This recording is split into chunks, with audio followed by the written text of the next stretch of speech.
All right, well, welcome everyone. We are really excited to have you with us for this webinar on the Great Southeast Pollinator Census. I'm Beth Bowles. I'm the horticulture agent with the University of Florida over here in Escambia County. And joining us, so you see in our panel there, is Julie McConnell. She is our regional specialized agent housed in Washington County. And then, as Mark said in the background, is Mark Tanzik, our horticulture agent from Leon. So we represent the Northwest District with the University of Florida, and we're so glad so many people have joined us today. And so what we intend to do is share a little bit about the Great Southeast Pollinator Census, and then go over some basic identification of the categories of those insects that you will be counting that day. All right, so let's get into it right here. On our next slide here, what we're going to see is this census, unfortunately, Florida didn't get the jump on it a few years ago, but we're happy to be part of it now. But it began with our colleagues at the University of Georgia, and they recognized how important pollinators were and impacts of pollinators on all of our plant communities and animals as well. And so they decided to engage with the community to help gather some of this data on what pollinators are out there, the numbers, the different categories, and then use that data in different aspects to help with habitat development and the value of these pollinators. And so they began this census in Georgia, and several other universities joined into it. And Florida, we had the wonderful opportunity, our colleague down in the central part, Jeremy Roden, made contact with the University of Georgia, and now it's Florida's first year to be a participant. So we hope all of you plan to be part of that census coming up. Okay. Now, last year, although we weren't officially a part of it, you can see the numbers that were counted on those census days. So over 12,000 people participated, and we hope that number is even larger this year. And look at that, just under 1 million pollinators were counted on these wonderful plants, whether it was in your backyard garden, at a local garden, at a nursery. And the added benefit of this census is it really brings awareness to pollinators, and you're having people now create gardens, enhance the gardens they have. And it's not just in neighborhoods, it's in parks and local towns and communities. And what we found is you don't have to make these huge areas into pollinator gardens, but these impacts we're making in neighborhoods are making a difference. And so that's the important part about the census, is when you share this information with your neighbors, with your communities, you're not only teaching them about the importance of what's out there, but they are getting involved by adding these gardens to increase habitat for pollinators. So let's talk a little bit about what this is involved with the pollinator census. So what you're going to do, Georgia set up 2 days, August 23rd and 24th, for the Great Southeast Census. And you can go out and pick a favorite pollinator plant in your garden, and you're going to time yourself for 15 minutes to count the number and categories of these pollinators that actually land on that plant. So that's the key point. Anytime a pollinator lands or visits, you can count it. So you may be counting the same pollinator multiple times, and that's been a common question for people. Now what you'll do, you'll tick this off on your category sheet that's supplied by the University of Georgia or by your host if you're doing it at a garden of their own. And then the day of the census or the following day, the portal will be open on the University of Georgia website. You will upload that data, which will include the weather, the plant you counted on, your location, and then those numbers of the different pollinators. So it doesn't take too long, just 15 minutes. Now, if you want to count on both days, you're more than welcome to. You may get a neighbor to join you on the second day or later in the afternoon. So you can do that as well. Encourage as many people as you can to join in for this census. So what we want to do, there's lots of resources out there. The University of Georgia has created this wonderful website. If you do a search for the Great Southeast Pollinator Census, and I know Mark is going to put this link in there. Many of you have probably already visited this website. You'll see it is just wonderful information. It has the counting sheet there you can download, lots of identification guides, and this is the site on the days of the census you're going to access to upload your data. So that's key. You can go back to it. But remember, that's not going to be open until the census starts. Additionally, the Great Southeast Pollinator Census has a Facebook page. It is outstanding. If you want to see some beautiful photos and actually upload your own and talk about and practice your pollinator identification, join that Facebook page, and every day you'll just be amazed at what people are seeing out there. So what we want to do now, you know a little bit about the census. We'll kind of repeat how that goes, but Julie is going to start with showing you some of our basic identification of the categories that you'll be counting. So don't get real wound up in this, okay? So just to say, they want you to count categories of insects. You do not have to identify down to species. You don't have to know exactly what it is. You just need to recognize these general categories. So the first one are carpenter bees. These are really large bees. You can hear them coming. You've probably seen them before. And a lot of people don't like them because they can cause some damage to wood, but they have a really important role in ecology. So please consider their pollinator benefit. These are going to be between 1/2 and 1.25 inches long, which is really big for a flying insect. You have that black body with the yellow bands. They'll have a lot of hair on the head and the thorax is that center portion. That's your locomotion part of the insect where the wings and the legs are attached.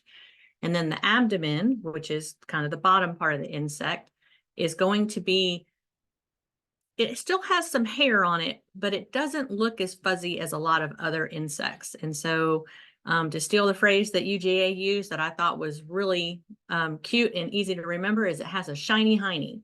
So if it's big bee that is buzzing around and it's got a shiny hiney, it's probably going to be a carpenter bee. Another thing is that the females carry the pollen on their entire legs. So we have some other bees that have what we call a pollen basket where it looks really concentrated in one place, whereas this one, or these bees in this category, can carry it on their whole legs. Also, the males tend to have a yellow to white coloring on the face, and the females will have an all black face. So here's a couple other pictures. Right here. So you see that really looks like a shiny hiney. You can tell there's a little bit of fuzz on there, but when you compare it to the bumblebees, you'll notice that there is a pretty significant difference in how much hair is present.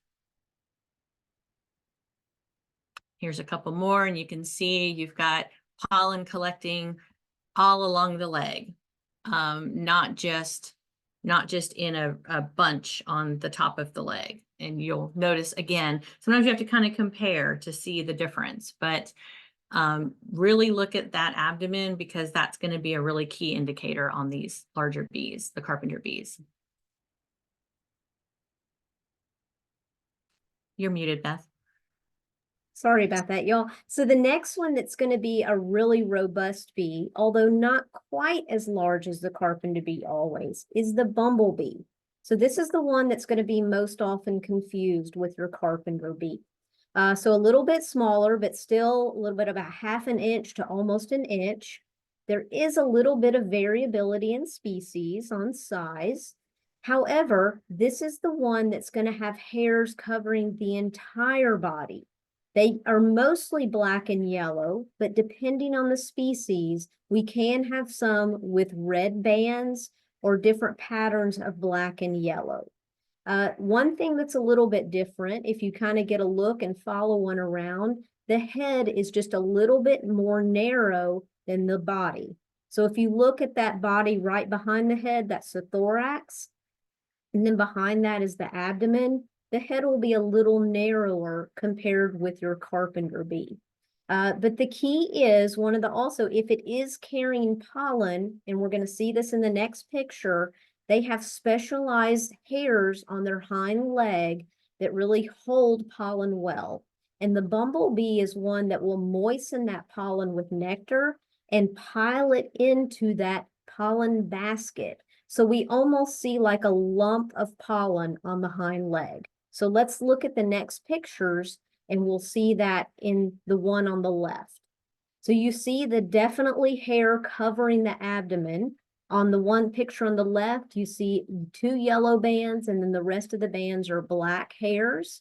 But on that leg right there on the left, you see that what looks like very smooth pollen, and that's all packed together. So if you do see a bee flying around that's really large, and you're comparing it with a carpenter bee, but you see this big ball of pollen, you can pretty confidently say that's going to be a bumblebee instead of a carpenter bee.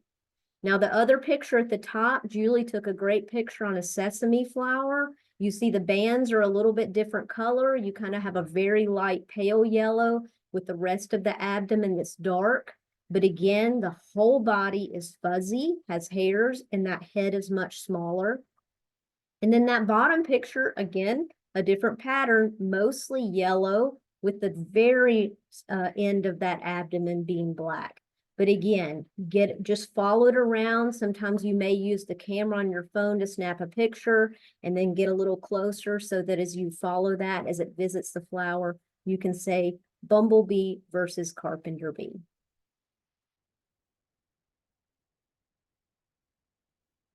All right, so honeybees.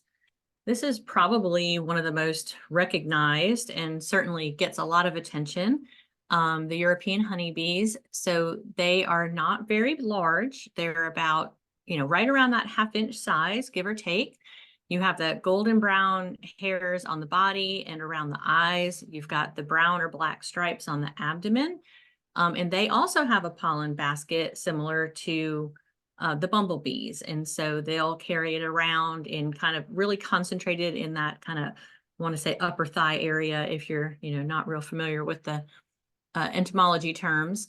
But again, very, very similar, but the bee is much, much smaller. Let's look at some more pictures here. So you see on this top left photo, you can really see that goldish color around the face. And they just have a real distinct shape to them. They're, you don't see a wide variation in the width of the body and of the thorax, the abdomen, and the head. Can't think of anything really standing out. I think the biggest thing is going to be that those golden hairs on the face. That's, once you see that, you can really recognize them. Oh. All right, so what we've done, there are so many other native bees, and we've kind of grouped these into the category, or Georgia kind of grouped these into the category of small bees. And the reason is we don't need to start out as experts. As you continue this every year, you're going to start to get really good at recognizing different ones, and you're actually going to learn their names. But we're just going to classify this for the census as small bees. So if you kind of look at those that maybe could be the size of a honeybee or much smaller, that's how you're going to do this. Now, some of these have a very easy characteristics for you to label them. And in the picture, you'll see one up there that has a very metallic color. So for this census, if you see one visiting a flower that has a very metallic green or blue entire body, or just the thorax and head, and the thorax remembers that middle section where the legs and wings are attached, you can label it as a small bee. Now, unlike the bumblebee and the honeybee, they don't moisten and carry any pollen in a pollen basket. It's usually dry pollen all over their legs and then on other parts of their body. So if you see legs completely covered yellow, if you see the underside of the abdomen completely yellow, you can label that as a small bee. Sometimes it's very easy to mistake these for wasps too. So you're just going to do your best. There's all of us that are going to make a mistake somewhere on this census, but remember that what we do is going to really outweigh any mistake we make. So let's look at some pictures of small bees. So these are the ones that have that metallic color. We often refer to a lot of these as our sweat bees. They are much smaller than the honeybee at times, but you can see in the picture Julie has there on the left, the whole body is that brilliant iridescent metallic green. So that's going to be an easy category tick off for you as small bee. The other two pictures we have here, part of their body is metallic, but the abdomen is usually alternating black and yellow for the most part. And so you still see that nice green color, easily labeled as a small bee. The next pictures we have get a little more difficult for us because, yeah, it kind of looks like something we haven't seen. It's not really distinctive in the color other than a striped abdomen, kind of black and yellow. But oftentimes, remember, the size is going to help. They're going to be smaller than usually a ½ inch. So do your best to count these. If you'll look at that upper top picture, you'll also see that hind leg that's just kind of really brightly yellow. And if you see a lot of pollen carried all on that leg, plus the small size, you can kind of label that as a small bee. Don't worry, we're all going to be confused from time to time because the insect world loves to throw us a loop. That picture up at the top right, if we first saw that, I would say, hey, that's a carpenter bee. But that's actually one of our small bees called a leaf cutter bee. It makes those nice perfect circles at the edge of the leaves of your plants to make a nest, but it's a mimic of a carpenter bee.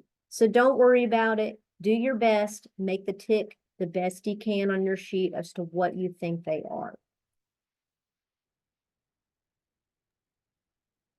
All right, so wasps. We're all pretty familiar with wasps. They range in size and color schemes. They tend to usually have some type of kind of what we call danger markings. So when there's a combination of yellow and black or red and black, that's usually kind of a warning in the insect world that I may be not palatable or I might be a little bit dangerous. They're not really hairy. They tend to really not be great pollinators, to be honest. They tend to be really great predators. A lot of them are carnivorous, but they do visit flowers and drink nectar, and they can kind of inadvertently transfer some pollen. But that's going to be something that helps you differentiate between some of the small bees that maybe have some of that warning coloration, which again, a lot of times it's a mimic. They're just trying to protect themselves. Whereas your smaller bees are going to be hairier and picking up that pollen like Beth mentioned, whereas your wasps, it may not be very obvious or very visible. Another thing that's pretty distinctive is that your wasps are going to have a narrower waist. So sometimes it's really obvious and you can see that from a distance, and sometimes it just depends on what angle you're viewing the insect from. This one here, I think you can kind of see that it's got a constricted waist. From a top side, it might be a little bit more obvious. So we'll look at some other pictures. Here on the left-hand side, this picture of, you can see very distinctive on the left-hand side that Beth took. You can see how it really narrows in at the waist, almost like it's wearing a girdle, which depending on your generation, you may or may not even know what that is. And then up in the top right hand, this one is kind of a fuzzy wasp. So again, that's not the most common, but generally you want to really look for how are they holding their wings? How is that waist constricted? That's going to be a big, big telltale sign. More pictures. Some of these are really large. This one in the center is a type of scolid wasp, and that one is pretty big. It's probably close to an inch, maybe a little bit over an inch long. The black digger wasp is up in the upper right-hand corner, and these do have some hair on them and will pick up. But if you see them, you'll definitely notice that waist differentiation. I will say with the wasps, of course, people get concerned about being stung. If don't disturb the nest, because that's usually when they're going to be defensive. And that's the same with any insect that's that cares for its young at all, is that it can be a little aggressive if you disturb the nest. Out foraging at flowers, they tend to not be very interested in us at all. They like to, they're there for a reason. And so you notice most of these pictures are pretty close. And I know Beth and I spend a lot of time hanging around the flowers, getting pictures of bugs. Be cautious, especially if you're allergic, but just know if you're not around the nest, they tend to be pretty docile. Oh, my favorite group. I love flies. A lot of people don't think of flies when we think of pollinators, but they are outstanding pollinators for many different plants. They love to visit the gardens when we have different flowering plants around. The hard part about some flies that are visiting our flowers is that they do disguise themselves and kind of look like bees and wasps from time to time. So we're going to go through a few characteristics that will help you kind of figure out. Now, typically, if we had a fly in front of us that was pinned and we could look at it, flies only have 2 true wings. And so we could say, oh, look, instead of 4 wings, there's just 2. But that's not necessarily a characteristic we can see when it's moving around a plant. So we're going to use a couple of different things. One thing is it has very, very short antennae. So the ones that are really going to be visiting these flowers almost have like a little stub there, so not long antenna. And also they have very large compound eyes. A lot of times you can differentiate between this and a bee because those eyes will come and meet at the top of the head instead of just kind of being at the side. Now, some can have a few hairs, but really we're going to see in a few pictures, a lot of them have kind of stiff hairs or spines on their body. And then again, when their wings are spread apart, when they're kind of resting on that flower feeding, that may be a characteristic you can figure out there. All right, let's look at some pictures. Oh, my favorite flies here, the hover flies. Even if these are moving quickly, if you look at the pictures, all of them, the eyes come up, they meet at the head. The color pattern looks a lot like a bee, but we see those really short antennae. And the characteristic you're going to look for on this hoverfly is it's not just going to fly and land on a flower. It actually does exactly as the name describes. It hovers like a hummingbird. So it will fly in one place and then dart.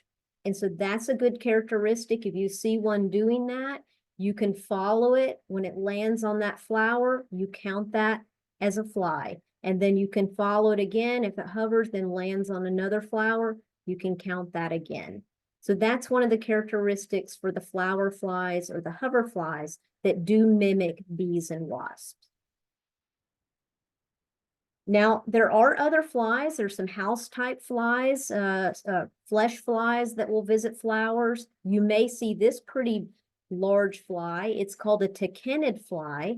Now, this is actually a very beneficial fly because it will lay eggs on caterpillars and stink bugs. So we love to have this one in the garden.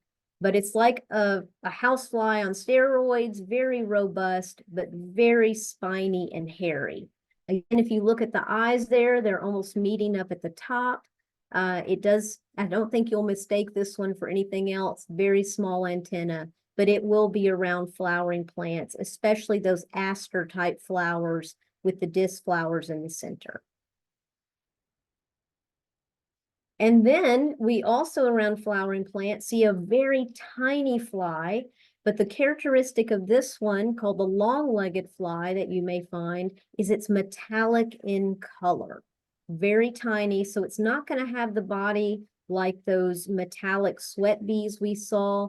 And it's going to be so much smaller than those. So if you go out right now on any flowering plant, these are very common. You can practice learning the long-legged fly that have this kind of metallic copper, green, or blue color. So butterflies and moths. I think this one, thankfully, you don't have to tell the difference between a butterfly and a moth because some of them are kind of hard to tell apart. They're all grouped together into one category. So this is the one that probably everyone is the most relaxed about. So of course we have those four large, usually some really pretty patterns on the wings.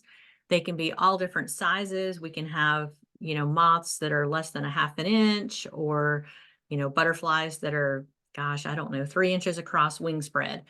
The butterflies tend to hold their wings partially closed when they're at rest, and the moth are usually open, more kind of that flat appearance from above.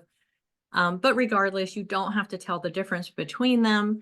Another thing is that you're going to see those antennae. So for butterflies, they tend to have the clubbed antennae. So it's like slender and thin, and then it has like a little widened point at the end, whereas the moths are usually more stubby or fuzzy. But again, we don't have to tell the difference between them. We just have to recognize the difference between these and our small bees, honeybees, carpenter bees, honeybees, and flies, right? So we'll look at a few pictures. On the upper left is a cloudless sulfur. And then over on the top right, we have a skipper. Bottom right, I'm not sure which one that is. Do you know which one that one is, I Beth? don't recall offhand, yeah. Okay, but because it has its wings held out, that's normally going to be a moth in the duller colors. I can't see the antennae well enough to know for sure. On the left-hand side, I think it's a butterfly, but I don't okay. remember the name, yeah. Okay, And yeah, then the hair streak on the left. the hair streak. Okay, thank you.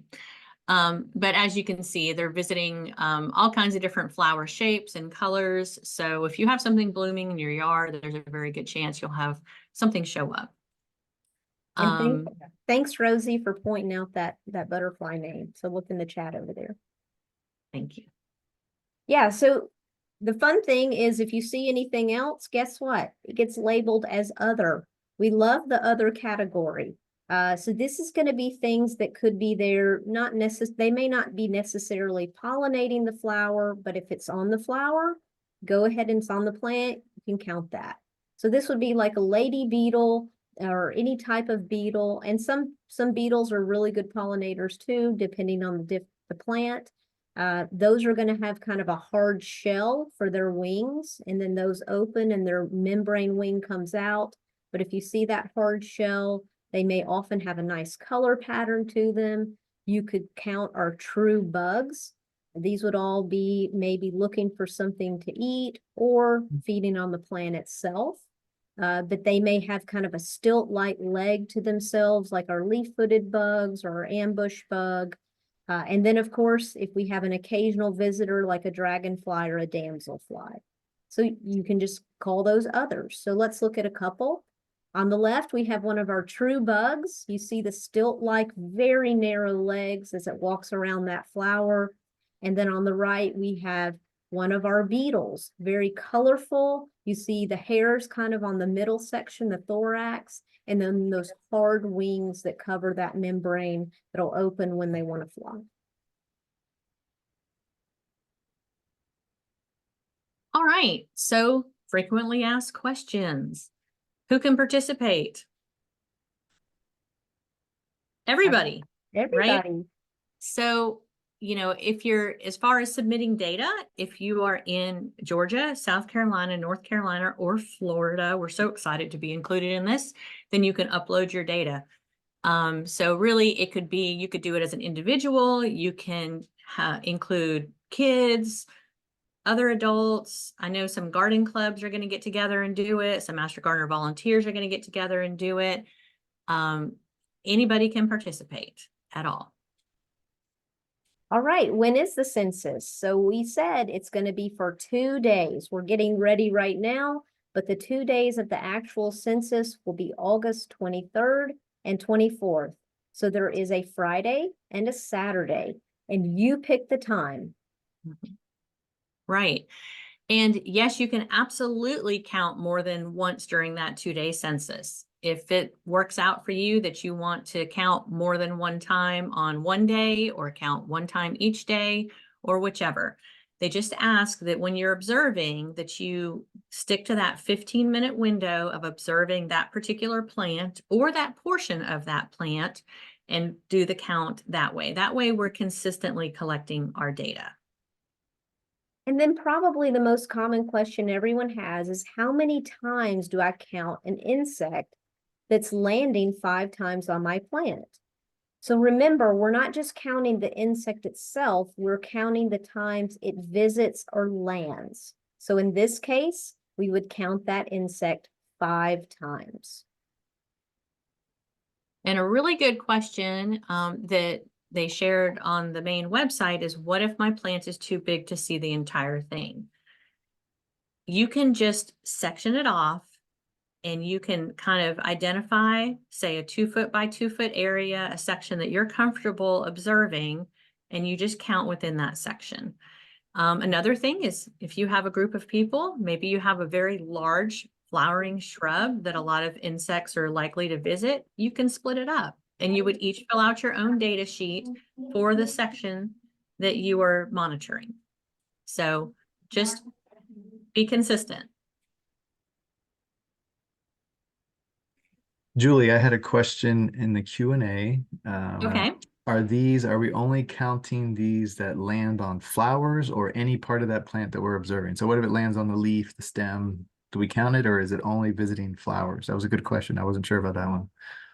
That is a good question. My gut reaction would be to say that they're visiting a flower, but I don't think that's clearly defined. Have you seen anything, Beth? I would just count a landing. I think it's Yeah. close to the plant, and I Okay. would count a landing. It says, I'm reading closely the FAQ on their website, and so we're counting insect visits. So to be sure Okay. to count each time any insect lands on your plant. Well, there you Doesn't go. say flower, so it just says plant. So we're gonna say just lands on your plant. Yes. All right. Are there any other questions that we need to address before we practice? There was a question about carpenter bees that are all black, and I'm wondering if that was handled with the mimic that Beth went over, the little small bee. I think it went into that category, right? Yeah. I mean, just remember, we're not going out labeling every single insect completely by name. So we are all going to sometimes be a little bit mistaken when we come into the carpenter bees, because there are some small carpenter bees too. Mm-hmm. All just going to do our best. But yeah, sometimes that carpenter bee mimic, which is a leaf cutter bee, so that would be a small bee, can be seen around our flowering plants. Okay. I think that was everything in the chat pretty much. Okay. We are going to give you all a chance to practice. We've put together just 5 poll questions where you will see a picture and you'll have the option to choose which category you think it falls into. And then we will tell you the answer and we will go over it. So I'm going to go ahead and launch the first poll question. Here we go.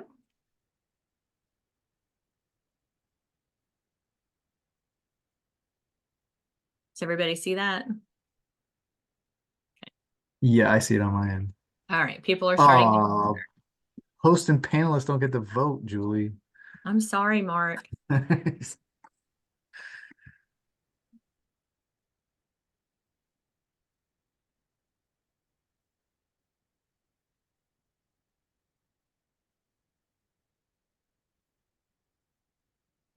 Boy, we have some people who are getting specific too.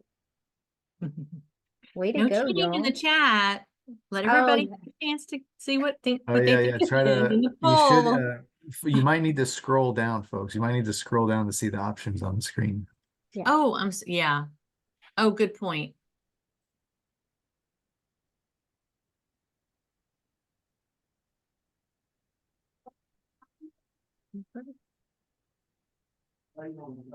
We got some more questions coming in. If you have a patch of plants like fog fruit where you can't identify, oh yeah, you would just monitor the patch, Lori. You would just kind of, just like she mentioned, Oh, focus in yeah. on like a 2x2 area and then just kind of go with it. That's one of our the plants we're going to be looking at, because that fog fruit brings in a lot of activity. It really does. It's a great one. Okay, I'm going to go ahead and end the poll and share the results. Looks like some folks didn't see the picture. Something should pop up on your screen there, but it looks it like we did showing? pretty good. Yeah, we're gonna see the picture again, so Yep, so we'll look show at it. that and let's go over it. Okay.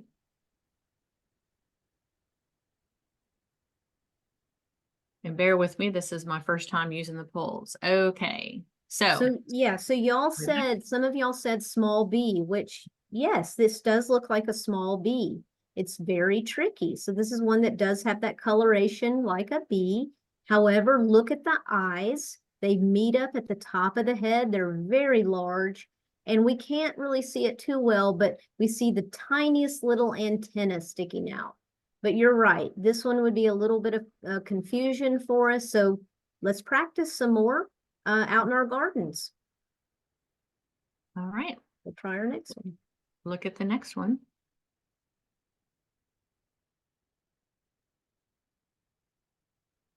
And okay, there it comes. So yeah, Julie, for me, it starts as a black screen in the middle. And Dave, I hope you can Okay. see this now, because then a new thing pops up, and now I get the picture.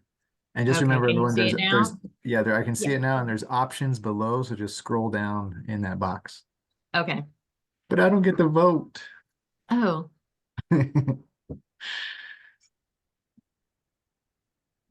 We don't want you. I think I'm gonna keep it in my head. I think I know what this one is.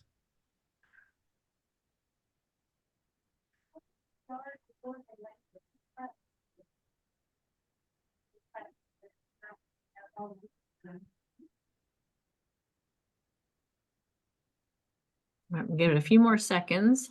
I'm sure even our seasoned gardeners know the plant. So some of y'all are quite the expert.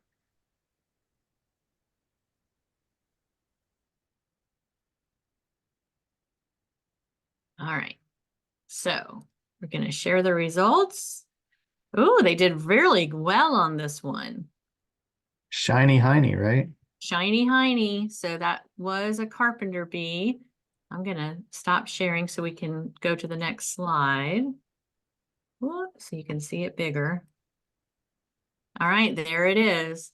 So that's going to be that really distinction, is that even though that you can see some hairs there, it's mostly going to be shiny. From this view, that might be the most telling feature. Yeah, Do you you see? might have to follow one a few minutes or Mhm. snap a shot with your camera. We all have to do that sometimes. We do. But yes, we do stock insects in our gardens. It is something, a little entomology, we're kind of bug geeks around here. All right, here's the third one. Can you see it? Okay, Oh, and that's on a plant y'all just mentioned. that's on Mhm. frog Frog fruit. fruit.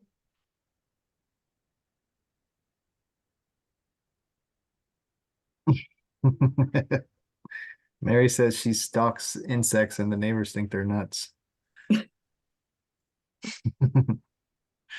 Yeah. Yeah, you MGVs out there. Sure, there's a lot of y'all, the neighbors think you're little nuts. No offense, of course. I'm kind of in the same boat. We know we're all the people that visit our plants when we get home from work, right? All right. Way No, to you guys go. did great on this. So yes, that was a honeybee. So couple thinking small bee, which I could totally see that. But look how gold it is on the thorax and around the face, especially. Is going to be an indicator. And of course, you can't see the scale, the size scale from the photo. If you don't know this particular plant, you may not realize what size it is. But yep, everybody did really, really well on that one. Yeah, Julie, some of the poll questions have well, maybe we won't say anything. Paul put it in the chat there, but go ahead with your next one and we won't Okay. give it away for the rest of them. All right. We've got just two more. So let's do this one. Mm, Oh, yeah. yeah. Just look at the photo. Just look at the Look photo, at the don't read anything photo. around. Yeah. Look closely. I'm going to give you a hint. Look closely at the hind legs. Hmm.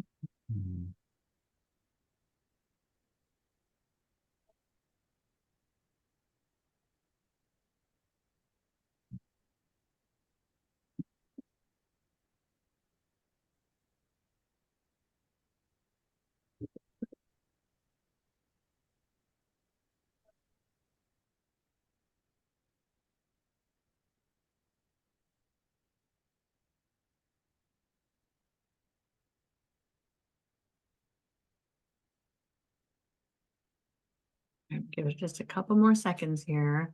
Get your answers in. All right. So, good job. Small bee. Oh, and we'll take a peek at that one. Oh, and that's one of its favorite type flowers, our aster type flowers. Our small bees love those. Look at the hind legs. It doesn't have a pollen basket or a big lump of pollen. The pollen's covering the whole back leg. And I know if you saw this outside, the size of it would give it away. Mm-hmm. All right, we're gonna look at our last one. Remember, just look at the photo itself. Don't look above that. Photo itself. It's too hard now that you say it, Beth. Now I go right to the text. Don't look at the text above. Oh, shush, I know. So I'm new at doing polls. I will. It's a wonderful poll, Julie. Don't The kids in school love these kinds of polls.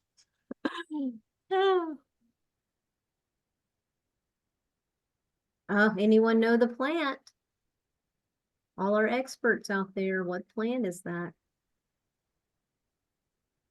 Oh man, now I can't see it. Where'd it go? Yeah, it's kind of close to be. Yeah.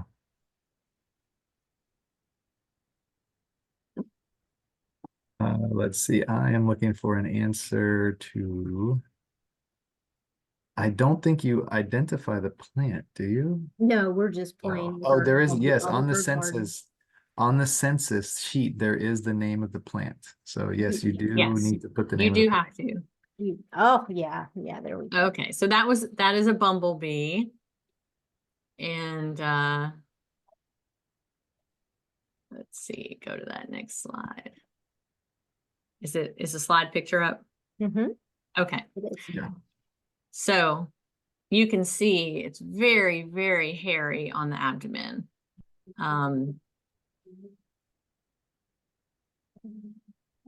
What plant is that?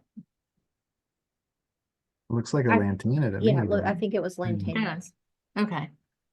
Okay. One of the supposed safe ones. Of course. Yes. Yeah, Probably you would do know both. this. You would know this by the size out in. It wouldn't be mistaken for a honeybee. You know, here in the photos, it's a little harder to compare, but based on the plant, very large bee. All the body is hairy. Mm-hmm. All right. Yeah, y'all did great. It's just practice. That's what we all do. We hope that y'all really decide to participate in the census on the 23rd or 24th. Please talk to your neighbors.